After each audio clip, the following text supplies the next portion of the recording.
York Times piece gives us some insight into how Israel roped a dope like Trump to fight a devastating war against Iran on Israel's behalf, of course. Please take that disgusting war criminal off the screen. He makes me want to puke. I can't look at his face. Now, the New York Times has revealed what transpired during a Situation Room meeting that involved Benjamin Netanyahu, a foreign leader in our White House's Situation Room. That is not a normal thing. That is actually supposed to be considered very unusual. But when it comes to Israel, well, they're infiltrated in every single nook and cranny of our government, which is why our government serves a foreign country, not the American people. Before I get to the details into this, which are incredibly embarrassing for our commander in chief, Cenk, your 2 cents. Yeah, so first of all, they should make sure they clean up the Situation Room, because there's no way the Israelis didn't plant bugs there.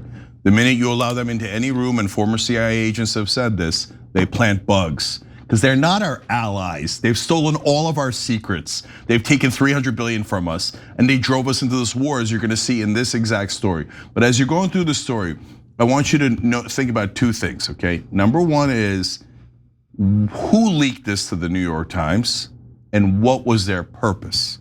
Because you're gonna learn some things here, but then I wanna explain to you why this story came out now, and what the politics behind it is, because that's really important. That is a great tease, and I agree with you. That is where the conversation should lie. We'll get to that in a minute, but let me give you the details. So the bulk of this piece focuses on a Situation Room meeting that took place on February 11th. Remember, Trump started the war on February 28th. So this is days before the war begins. The meeting in the Situation Room, again, included White House Chief of Staff Susie Wiles, Secretary of State Marco Rubio, Secretary of Defense Pete Hegseth, CIA Director Ratcliffe, General Dan Kane, of the chairman of the Joint Chiefs of Staff, and then you have the head of Mossad, David Barnea, who appeared on a screen from a remote location, and of course Benjamin Netanyahu was there as well. Now JD Vance apparently couldn't attend because he was in Azerbaijan and couldn't make it back in time for this Situation Room meeting. We'll get back to him in just a minute.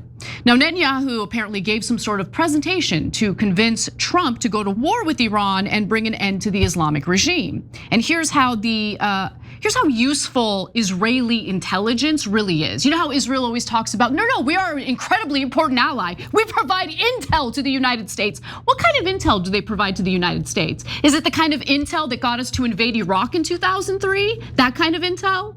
Anyway, let's get to the details here. Netanyahu and his team outlined conditions they portrayed as pointing to near certain victory. Iran's ballistic missile program could be destroyed in a few weeks. The regime could be so weakened that it could not choke off the Strait of Hormuz. And the likelihood that Iran would land blows against US interests in neighboring countries was assessed as minimal. Now you tell me, should it have been assessed as minimal? Let me continue. When others in the room asked the prime minister about possible risks in the operation, Netanyahu said, in his view, the risks of inaction were greater than the risks of action. He argued that the price of action would only grow if they delayed striking and allowed Iran more time to accelerate its missile production and create a shield of immunity around its nuclear program. So Netanyahu's there in the Situation Room, filling our moronic president's head full of lies, okay, buttering him up, propping him up as some sort of hero. Oh, if you do this, oh, you're gonna be celebrated. You're such a hero. You know how Trump is, right? An egomaniac. So easy to stroke that pathetic ego of his, and that's exactly what Netanyahu did. Easy. If the Democrats were smart, they would have used the same tactics, but they're not smart. They're total dullards, a pathetic opposition to a fascist president. But nonetheless, later intelligence officials broke down Netanyahu's claims and objectives. The officials assessed that decapitation or slaughtering Iran's leaders was doable, and as we saw, it absolutely was doable. But they assessed that the third and fourth parts of Netanyahu's pitch, which included the possibility of the Kurds mounting a ground invasion of Iran, were detached from reality. When Trump joined the meeting, Ratcliffe briefed him on the assessment. The CIA director used one word to describe the Israeli prime minister's regime change scenarios: farcical. At that point, Rubio cut in. In other words, it's BS, he said. So apparently Ratcliffe and Rubio were hesitant, they were skeptical of the claims being made by Netanyahu and the Israelis. I mean, they didn't fight or push back hard enough to ensure that we didn't get dragged into a stupid war like this, a disastrous war like this. But they shared their skepticism. Ratcliffe then said that regime change could not be considered an achievable objective. General Dan Kane agreed, telling Trump, "Sir, this is, in my experience, standard operating procedure for the Israelis. They oversell, and their plans are not always well developed. They know they need us, and that's why they're hard selling." It's not just that they need us, right? They know that they have this half-baked plot that's unlikely to work. So why not send in the Americans? Have them pay for it, have their soldiers get slaughtered. By the way, that whole mission of saving that pilot, the one that Trump is celebrating today, I think it's all lies, okay? I think that our military was actually there to try to get the enriched uranium. I think that special operation went south. It was a complete and utter disaster, and our government doesn't want to take any ownership of it. I think that's what actually happened. Now, that's my speculation, but I have reason to believe it considering the aircraft that was involved in that whole situation. But I digress. Cenk, before I move on, I want to hear from you. So the Israelis said that it would be easy, it would be low-level risk. They would not attack our Gulf allies. They wouldn't be able to close off the Strait of Hormuz, and that they would surrender to Trump relatively quickly and easily. Okay. So every time we ask, hey, what did we get in return for the $320 billion at a minimum that we have given Israel, let alone the $8 trillion we spent on the global war on Israel's neighbors? What do we get in return? Every time the answer is intelligence, amazing intelligence. No, their intelligence, it doesn't suck, guys. They have very good intelligence when they want it. They did the Hezbollah pager attack. They knew where the Hamas leaders were, the Hezbollah leaders, etc. Just coincidentally, when they need to have very bad intelligence on October 7th, they apparently, anyways, and when they're driving us into the Iraq war, when they're driving us into the Iran war, oh golly gee, our intelligence was all wrong. Oh, that's what we gave America to make them die for us? Oh, so you fight the war and not us? Why is he in our situation room? If he wants this war so bad, why doesn't he fight it? Why it has is he not nothing in to do prison? with us. He should be arrested. He should be at The Hague. That's where he belongs. He's in the United States Situation Room with the most powerful people in our country. So since calling the shots. Sorry, Cenk, go ahead. Since we know that their intelligence is not actually bad when they need it, right? It is indisputable that they lie to us almost every time. They lied to us in Iraq, they lied to us about Iran. And yet they're our great special ally? No, they view us as suckers. Because we are. Suckers that they could just take endless, literally hundreds of billions of dollars from. They could drive us in a war, have us die instead of them. Have us spend $8 trillion. In fact, we had to borrow the $8 trillion from China, and you, your children, your grandchildren all have to pay interest on that debt because we had to fight all of Israel's neighbors. That's right. No, the way that they have captured our government and our media is disgusting. And so they can call me any names they like, they're not gonna be able to stop us. Both the right wing and the left wing. Go ahead, call all of America's anti-Semites, do whatever stupid propaganda you want, but it's not gonna stop us from telling the truth. And the truth is Israel is a danger to the world, a giant danger to America. They are not remotely our ally. They have used and abused us, and it is time to cast them out. 100%. Cast them out completely. Sanctions, like at a minimum. Yeah, at not a minimum. Another dollar. One more politician gives one more dollar to Israel. And if you vote for a politician that going forward gives more money to Israel, you ought to have your head examined. You're a traitor if you do that. And all these 94% of Congress gets money from Israel. And our ridiculous, pathological liars in mainstream media say, no, those billions of dollars AIPAC and the Israeli lobby have given to politicians didn't affect the politicians at all. Morgan said that. What an outrageous lie. Yeah. So no, we have to take out the Israelis completely from our government and apparently from our media. Yeah, we need to do a real purge of our government, that's for sure. Now, Trump gets this assessment from Ratcliffe. Even Marco Rubio jumps in and says this is BS. So how does Trump react to that? The notion that regime change is not possible through military action. Trump quickly weighed the assessment. Regime change, he said, would be their problem. Oh, I thought we were gonna go in there to liberate the Iranians. Interesting. But let me continue. It was unclear whether he was referring to the Israelis or the Iranian people, meaning regime change being their problem, right? The bottom line was that his decision on whether to go to war against Iran would not hinge on whether regime change was achievable. For Trump, decapitating the regime was good enough for him. That's what he wanted to do, right? But over the following days, General Kane shared more in-depth military assessment of a major military campaign against Iran. What would that look like? Are we prepared for it? Do we have the weaponry ready to go? He stated that the United States has depleted its stockpiles of weaponry, including, of course, missile interceptors. Kane saw no way to quickly replenish stockpiles to ensure that the United States is prepared for such a war. And he also brought up the difficulty of securing the Strait of Hormuz. Turns out that Raisin Kane was right, but Trump didn't listen to him. But the president appeared to think it would be a very quick war because he's a moron. An impression that had been reinforced by the tepid response to the US bombing of Iran's nuclear facilities in June. So let's pause right there, because this is what happens when the idiots in our country, including the members of the media, engage in these ridiculous celebrations of something like the 12-day war, right? Because it emboldens unhinged people like Trump. He was high off his own supply after he carried out the illegal action of literally kidnapping a foreign sovereign country's leader and his wife. Of course, I'm talking about Venezuela's Nicolas Maduro and his wife. When you cheerlead the war crimes that our government carries out on behalf of Israel or on behalf of our own needs for resources or whatever, that emboldens our government to go further. And that's where we are today.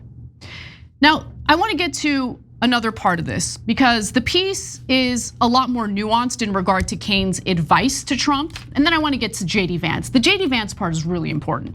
Let's first focus on Kane though. So persistent was the chairman in not taking a stand, repeating that it was not his role to tell the president what to do, but rather to present options along with potential risks and possible second and third order consequences, that he could appear to some of those listening to be arguing all sides of an issue simultaneously. Trump would often seem to hear only what he wanted to hear. So in comparison, General Mark Milley, who was from Trump's first term, would push back pretty aggressively, especially when it came to potential war with Iran. And obviously that pushback yielded good results because Trump didn't go to war with Iran in his first term. So I really wish that Kane, knowing what he knew, was a little more forceful, a little more clear in helping our president understand that engaging in this war would be a complete and utter disaster. Same goes for Marco Rubio, same goes for anyone else in the administration who's mentioned in this piece as, sharing their assessment, disagreeing with, engaging in this war, but they don't push back. It's not their place. Yeah. Well, then you're useless. You're absolutely useless. And that goes for JD Vance as well. Before we get to the vice president, Cenk, your thoughts? Yeah, so everybody on that list that was in that room is either a coward or a traitor or both. So General Dan Kane is definitely a coward. He didn't tell the president all the devastating consequences that he apparently thought would happen. Why did he not tell the president? Because he was worried about losing his job. The last guy who did that, Mark Milley, became an enemy of the president and the president drove him out. So Dan Kane obviously cared a lot more about his career than he did about America. So he has greatly betrayed us, okay, through his deep cowardice. Now, When you get to Susie Wiles, same thing, says nothing. And everybody on that list, the tenor of the article was that no one really dared object to Donald Trump. Correct. That they were all scared to say anything that would upset him. Well, I mean, why don't you advertise that you're all cowards? Now, the reality is they are advertising this because they're the ones who leaked it. Yes, Okay. I agree. But it's amazing that since the second option is worse, that they're traitors, they're leaning in on, we're cowards. We were total cowards and we didn't say anything, okay? Yeah. Now, I don't believe them at all. I believe some of them are cowards like Dan Kane, but I believe most of them are traitors. So Marco Rubio, we know through Dropsite News is reporting, and that's why people like Jake Tapper get really upset when you find out the truth, that there are emails from Larry Ellison saying that he gave Marco Rubio $5 million into his super PAC after he pre-approved him for Israel. And he told the Israeli ambassador that. Larry Ellison pretends to be an American. He's the founder of Oracle and the guy buying up half our media to serve Israel. And he also bought up a lot of our politicians. So that email was so telling. So Hegseth was the biggest warmonger among them. Yep. He's also the guy who lauded the IDF in his book and said the IDF soldiers should be in American streets. So most of that room actually works for Israel. They literally get paid by Israel to betray our country. That's right. And so, and by the way, let me comment on that real quick, because right now, there are these reports of Israelis flying back to Brooklyn, flying back to safety as this war happens, right? As the possibility of nukes getting dropped on Iran comes up. No. If we had any real leadership in this country, they'd be denied entry. Go back to Israel. Go back to Israel. Well, you started a war. Revel in it. And your US citizenship should be revoked. You're either an Israeli or you're an American. Make your decision.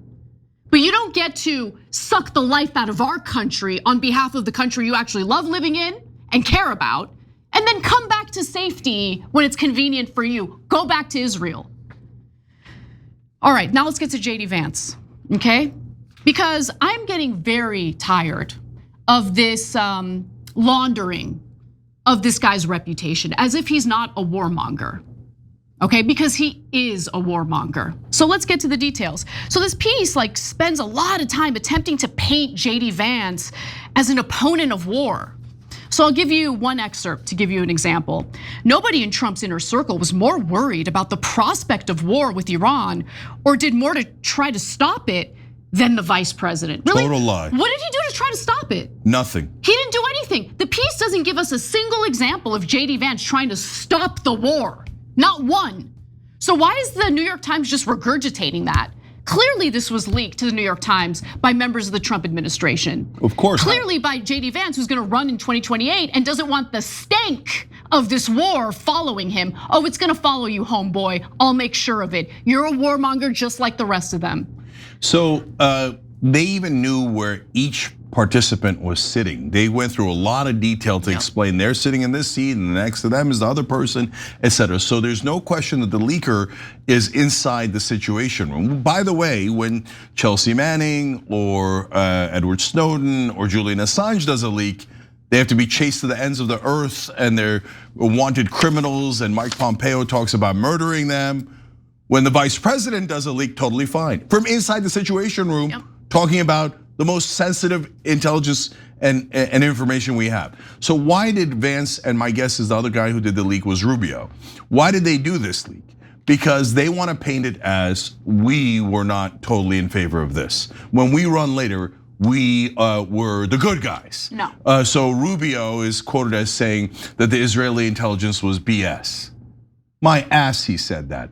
He works for the Israelis. 100%. Okay.